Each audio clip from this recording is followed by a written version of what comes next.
वफाकी बजट में मजदूर तबके को कोई रिलीफ नहीं मिल सका। कम अज कम उजरत पिछले साल 37,000 थी, जो 37,000 ही रही है। मजदूर तबके ने उजरत बढ़ाने का मुतालबा किया। इस वक्त डॉन न्यूज़ के रिपोर्टर अब्दुल हकीम मोहम्मद अंदरून पेशावर में मजदूरों के साथ मौजूद हैं। अब्दुल हकीम, क्या मुतालबा किया है मजदूरों ने उजरत के हवाले से? जी बिल्कुल, वफाकी बजट में जो मजदूर तबका है, कारीगर तबका है, उसको कोई रिलीफ देखने को नज़र नहीं आ रहा। और जो पिछले साल मजदूर और कारीगर लोगों की जो तनख्वाहदार लोग हैं, जो दफातर में काम करते हैं, दुकानों में काम करते हैं, उनकी कम से कम उजरत जो रखी गई थी वो 37,000 रुपये थी।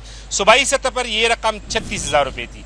लेकिन इस बजट में 37,000 से कम उजरत है वो नहीं बढ़ाया गया है।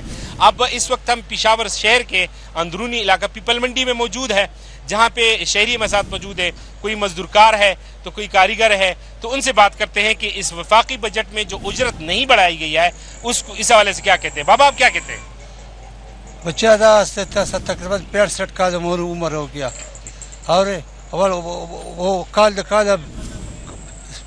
खर्चा ज्यादा हो गया और बस दिल तक खर्चा नहीं पूरे की गई। ये वफाक ने जो पैसे नहीं बढ़ाए मजदूरों के, नहीं बढ़ाया हो गया और बड़ा ज़्यादा खर्चा ज्यादा, बिल ज्यादा हो गया, सब गैस बिल ज्यादा हो गया, मजदूर बिल ज्यादा हो गया और बस। ठीक है। महंगाई है तो महंगाई में मतलब मजदूरों की जो उजरत है उसको भी बढ़ाने की जरूरत है। क्या कहेंगे आप?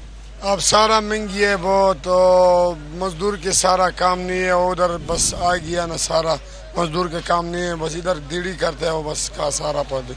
ठीक है जी। वफाक की जो बजट पेश हुई है भाई मेरे, तो उसमें 37,000 रुपये पिछले साल मुकर्रर किए गए थे कम से कम उजरत। अब उजरत नहीं बढ़ाई गई है, क्या कहेंगे सर?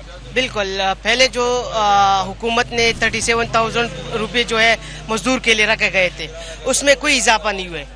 आपने जो सरकारी मुलाजिम है, इनके जो तनख्वाह बजट है वो इसमें इजाफा हुए, लेकिन पहले तो ये है कि मजदूरों को अभी काम बड़े मुश्किल से मिलते और फिर उसके बाद उनकी तनख्वाह नहीं बढ़ाती तो उनके लिए घर चलाना बहुत मुश्किल है।